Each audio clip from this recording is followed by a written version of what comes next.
வணக்கம், வேல்முருகன் கிச்சனில் இன்றைக்கி நாம் சிக்கன் ஃப்ரை பண்ண போகிறோம். அதுக்கு 1/2 கிலோ சிக்கன் இதில் எடுத்து வச்சுருக்கேன். எலும்பு இல்லாமல் சதை மட்டும் இருக்கிற மாதிரி. இப்போ இதில் மசாலாவை நம்ம கலந்துக்கலாம். இதில் மிளகு பவுடர் 1 ஸ்பூன் போட்டுக்கலாம். தனியா பவுடர் 1/2 ஸ்பூன் போட்டுக்கலாம். இது காஷ்மீர் சில்லியும் மிளகாத்தூளும் கலந்து எடுத்து வச்சுருக்கிறது. இதில் 2 ஸ்பூன் 1/2 ஸ்பூன் போட்டுக்கலாம். மஞ்சள் 1/4 ஸ்பூன் போட்டுக்கலாம். கரம் மசாலா பவுடர் ஒரு 1 ஸ்பூன் போட்டுக்கலாம். தயிர் ஒரு 3 ஸ்பூன்.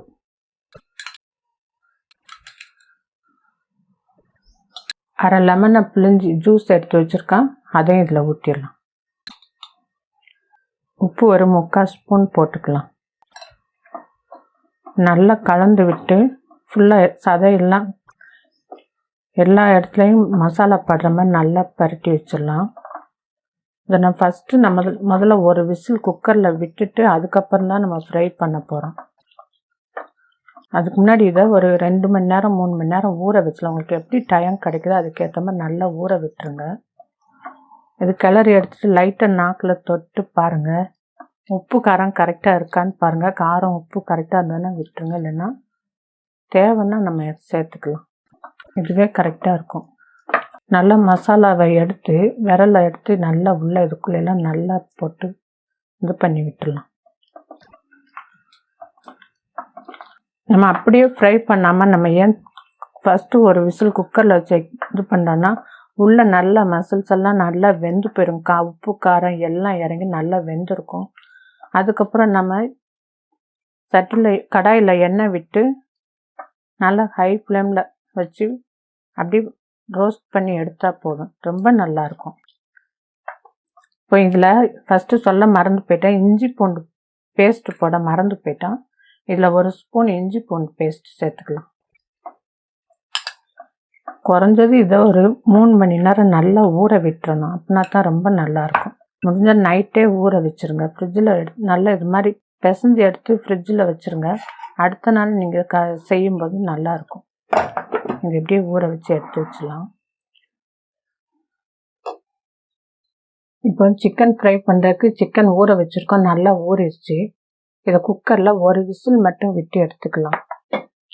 இதில் ஒரு குழிக்கரண்டி எண்ணெய் விட்டுக்கலாம். ஏன் எண்ணெய் விடுறோன்னா கீழே சிக்கன் போய் பிடிக்காமல் இருக்கிறதுக்காக.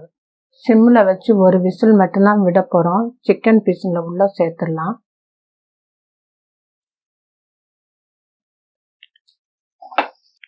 குக்கரை மூடிடலாம், அடுப்பத்தை வச்சுக்கலாம்.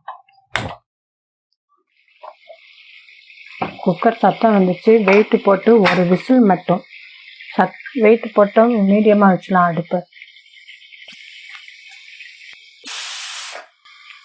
ஒரு விசில் வந்துருச்சு, அடுப்பை ஆஃப் பண்ணிடலாம். குக்கர் சத்தம் அடங்கிருச்சு, வெயிட் எடுத்துடலாம். குக்கர் ஓப்பன் பண்ணிடலாம். இப்போ நம்ம ஃப்ரை பண்ணனால இது கொஞ்சம் வெந்திருக்கு பாருங்கள். ஃப்ரை பண்ணும்போது இன்னும் கொஞ்சம் நல்லா வேக ஆரம்பிச்சோம். உப்பு காரம்லாம் அந்த சதையில் போய் இறங்கணும், அதுக்காக தான். ஒரு விசில் விட்டுட்டு நம்ம இது மாதிரி ஃப்ரை பண்ணும்போது ரொம்ப நல்லாயிருக்கும். இப்போ இதுக்கு கொஞ்சம் மசாலா ரெடி பண்ணலாம். இப்போ சிக்கனை கொஞ்சம் நேரம் ஆற விட்டுடலாம்.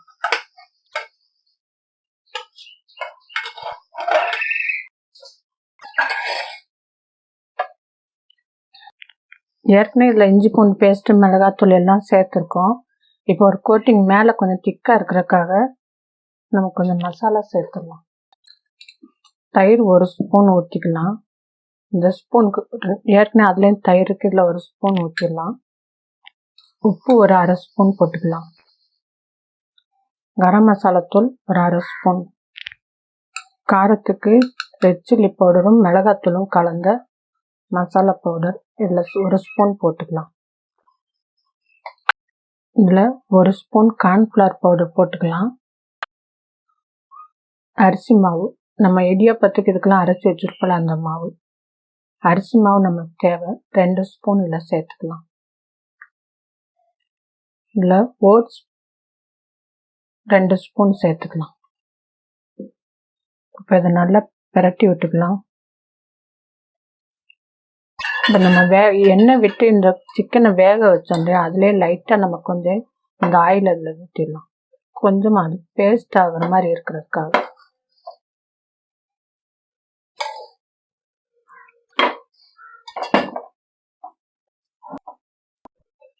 கொஞ்சம் மொத்தமாக ஊற்றிடாமல் கொஞ்சம் கொஞ்சமாக நம்ம கலக்கிறப்போ நம்மளுக்கு கலந்து எடுத்தா தான் நமக்கு அந்த பக்குவம் தெரியும். இப்போ இந்த பதம் போதும். இப்போ நம்ம இந்த சிக்கனை போட்டு பிரட்டிடலாம்.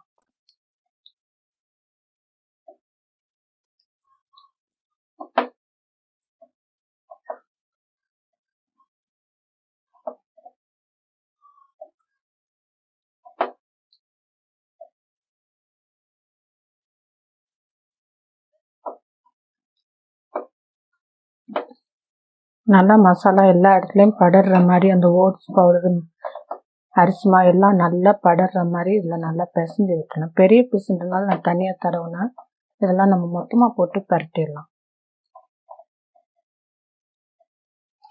இப்போ அடுப்பை பற்ற வச்சு சிக்கன் வேகிறதுக்கு ஆயில் ஊற்றிடலாம். இப்போ ஆயில் ரெடி ஆகிருக்கு, சூடாயிடுச்சு. சிக்கனை நம்ம ஒவ்வொரு பீஸாக போடலாம். சிக்கன் போடும்போது அடுப்பை நல்லா சிம்மில் வச்சுட்டு போடுங்க. கையிலே ஒரு பிளேட்டை ரெடியாக வச்சுக்கோங்க. ஏன்னா சிக்கன் சில நேரங்களில் வெடிக்க ஆரம்பிக்கும். அப்போ நம்ம இது மாதிரி நம்ம சேஃப்டியாக தட்டு வச்சுக்கிறது நல்லது. கொஞ்சம் கொஞ்சமாக 2 பீஸாக போட்டலாம்.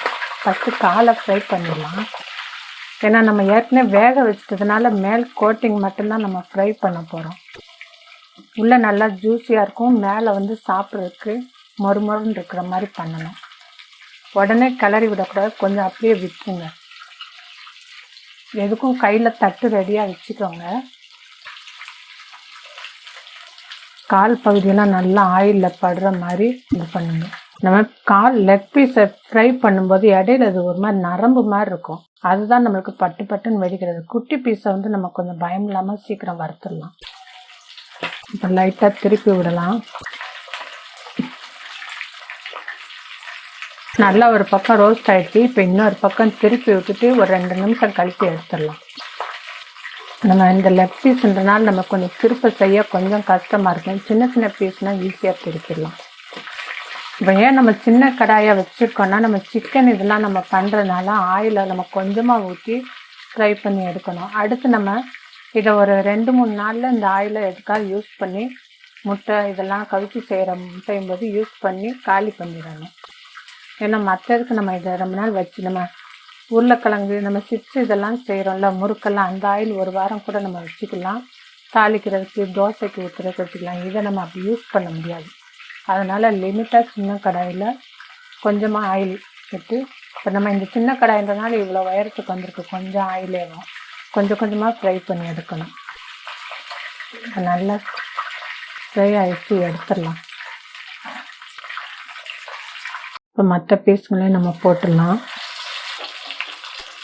நல்ல பெரிய கடாயில் நல்லா நிறைய எண்ணெய் விட்டு நல்லா நிறையா போட்டு ஃப்ரை பண்ணலாம். ஆனால் எண்ணெய் வேஸ்ட் ஆகிடும். லைட்டாக ஃப்ரை திருப்பி விட்டுடலாம். மீடியம் ஃப்ளேம்லேயே வைங்க. கொஞ்சம் தள்ளி நின்று ரோஸ்ட் பண்ணுங்கள், ஃப்ரை பண்ணுங்கள். இது ஃப்ரை ஆகிடுச்சு, எடுத்துடலாம்.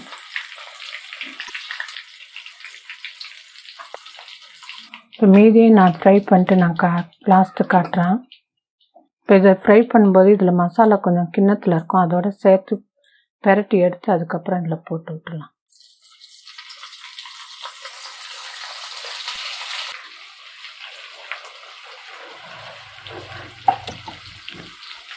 இப்போ சிக்கன் ஃப்ரை ஆகிடுச்சு, இதை எடுத்துடலாம். அடுப்பை ஆஃப் பண்ணிடலாம். சூப்பரான சிக்கன் ஃப்ரை ரெடி. இதை நீங்கள் வீட்டில் செஞ்சு பார்த்துட்டு எப்படி இருக்குன்னு கமெண்ட்ஸில் சொல்லுங்கள்.